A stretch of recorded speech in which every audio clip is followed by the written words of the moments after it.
Hey everyone, this is Justin with Sonar Technologies, and today we're going to be talking about websites. If you're in the market for a website, you might be trying to figure out if you want one, if it's worth it, and we're going to kind of go over the pros and cons of that today.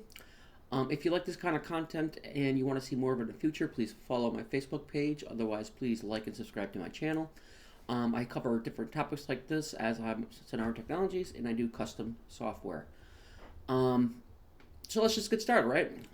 What is a website really good for, right? A website is great for finding new customers, sales funnels.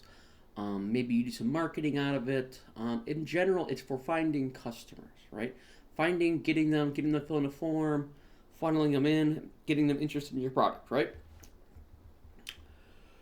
The problem with the website is mainly that a lot of people don't realize. It's a lot of work that goes into those websites. A lot of times you're gonna get the website, you're gonna put it on there, and you think it's just gonna draw in more customers because it's there. Those days are pretty much done. They've been done for a while. You're gonna have to put some work into it, right? Um, you're gonna have to find articles you can write about your products. You're gonna have to do a lot of SEO, right? Example would be I probably spent going fresh. I launched my app in the store, and then I didn't do much marketing, just did a bunch of work on it. And I'm targeting the nation as a whole, even the world as a whole. So I made my website, I got it going. I spent probably 2 months, 3 months, just building up, different articles I can write about, writing them, posting them, different keywords, doing Google Analytics, and I got it up to about at its peak maybe 2,000 people coming into it.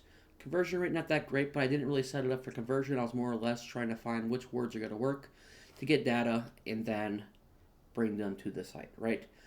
So we are getting traffic, but once again, like I said, it was 2 months solid work.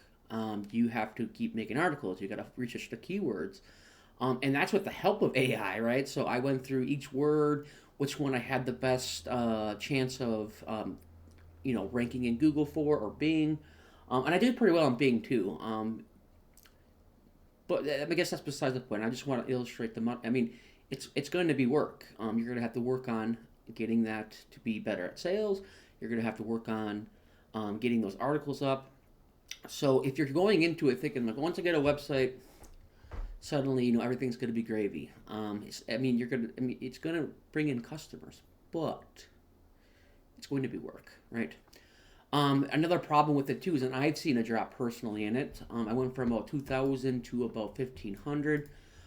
Is this right? This is what the new Google results are showing, right? And they're not even lying about it, right? You have SEO pages dropping due to AI, and they're literally saying, um, they're this is what happens. It literally just shows the AI's content. So a lot of it, I feel like it's like man, am I putting in effort where I shouldn't put in effort? Is the question. Um, and I'm beginning to think maybe it's not the best way to go about this, because of this. Because I've seen nothing but drops since they released this AI overview. We're down to about 1,500, right?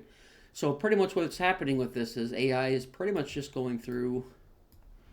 You could do all that work, you could post that data, and they are then farming that data, and then they're just they're putting the AI overview of your data. So even if you made it and it was a good article, and it might have been top of the list, well, they just went through, summarized it, and then put it inside that window. Then no one clicks on your stuff anyways. Um, so I think the future is a bit bleak on that one. It might change later because there's a pushback on that, for in general, because like technically there's even evidence that they're doing illegal things, because there's in your website there's things called like robot TXTs where you specifically state where you want to be indexed by these companies, and then usually before they had this thing called a crawler, right, a Google crawler, and it would crawl your pages. It would look at your robot TXT file, then your TXT file would tell that system like, hey, you're okay to look at this one, but you can't look at this one, and so forth, right? Well, they're ignoring those things now, right? So some people have been doing like, well, if they're going to just steal the data, I'll just add my robots.txt file and I'll just, tell it not to go on these pages so they can't just steal my information that has to be indexed. They're just ignoring it, plainly ignoring it, and they're just farming the data. They don't care at this point. I mean, at this point, it's such a race for them to do it that they're trying to win at all costs at this point. So that's going to be a problem. Like I said,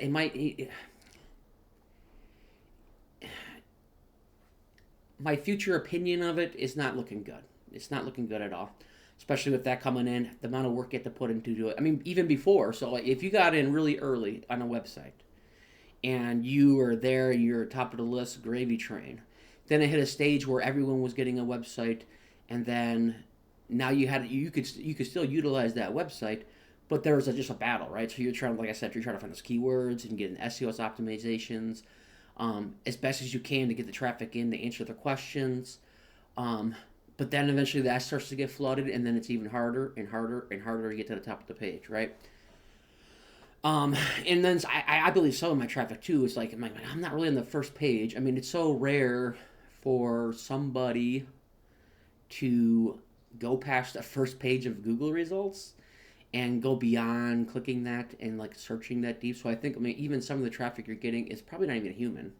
It's a bot. It's a bot that's going to your page. Maybe it's recording that spider crawler. I don't think the future of websites is very bright right now. What would be the alternative? I think, depending on your business. Obviously, if you're like, I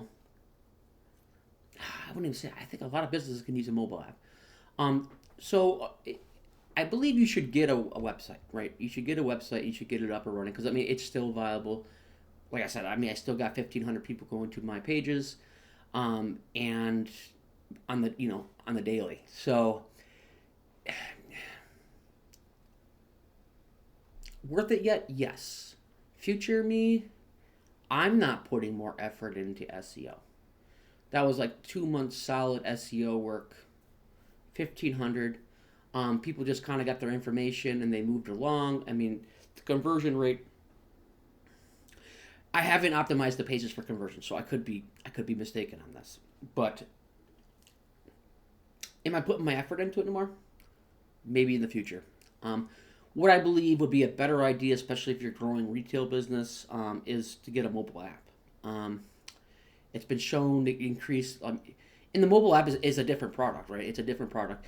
If websites are for sales and getting new customers, mobile apps are for keeping and bringing the customers back, right? So if you already have a good amount of people and maybe you already have a website, retaining those customers is going to probably be your top priority. Mobile apps are shown to retain customers by up to 70%. You're going to control the platform. Obviously, if you like, some people probably put years and years and years of work into their SEO, and they're probably seeing it drop off significantly. So those algorithms that control the platform, such as Google, such as Bing, such as like even this platform, Facebook, which I believe that this is why I'm pushing so hard for like Facebook and YouTube and stuff like that, is because I think that's where you're going to find people next. But anyways, you want to retain customers. You want to keep them coming back. Mobile apps have been shown to also increase sales by up to 40%. This is not like a theory. I have a whole video on the data in a different video of this. Retail sales have been up 40% for anyone that has a mobile app. Of the companies that use mobile apps, or I should say, of people that have a mobile phone, 65% of them use a retailer's mobile app. So it's not that if you're worried they're not going to use it, they're going to use it. Like if they like your store, they're going to use it. And then there's been shown, at least the data was against Walmart, that the people that have their mobile app spend 3 times more money than the people that don't have a mobile app. And they are repeat customers to their store, their actual physical location.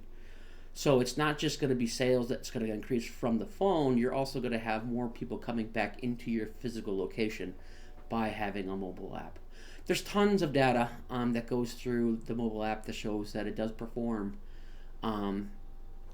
the 70% rule of retention was that if you get a notification within the first 24 hours of them installing your app, there's a 70% chance they will be back, and they'll be either back in your store or they'll make a sale through your app.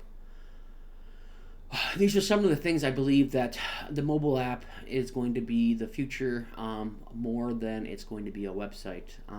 Why? I mean, you can bring in those customers, but slowly but surely the SEO pages I don't believe are going to be as powerful as they used to be. You want to retain the customers you have. You want to give them a platform. Like a best example I could come up with usually was, let's say they're in your store, they find an item. Maybe they're one of those people that don't purchase right away. They're window shopping. They go inside your store. Maybe they see a cool item. They thought about it for a little bit, like, no, I didn't plan to buy anything. They leave. A couple days later, they still want the item. What are they more likely to do? Put clothes on, go back to your store, buy the item, or they're going to go searching online for that item, right? And they might find a better deal on a different website. Why don't you, while they're in the store, tell them about your mobile app and give them something to search 2 days later, right? So what's more likely? They're in your store, they see an item they like, they leave because they didn't plan to buy anything, but later on they decide they want to search it. Now they're going to go search online. What's more likely? They're going to open your app and search your store for that item because they know it's there, or they're going to go on Google and then begin a random search for said item. It's way more likely they're going to open your mobile app and then buy the item. Maybe purchase it right there, go pick it up, or at least go back into your store and then go buy it and purchase it. But we could definitely talk some more on this. If you're interested in maybe getting mobile app or any custom software developed, please go ahead and reach out to me on my page. I should have a link in the description, sonartechnologies.com, and we can have a discussion about what can be done for your mobile app. Otherwise, you all have a good day. Thanks. Bye.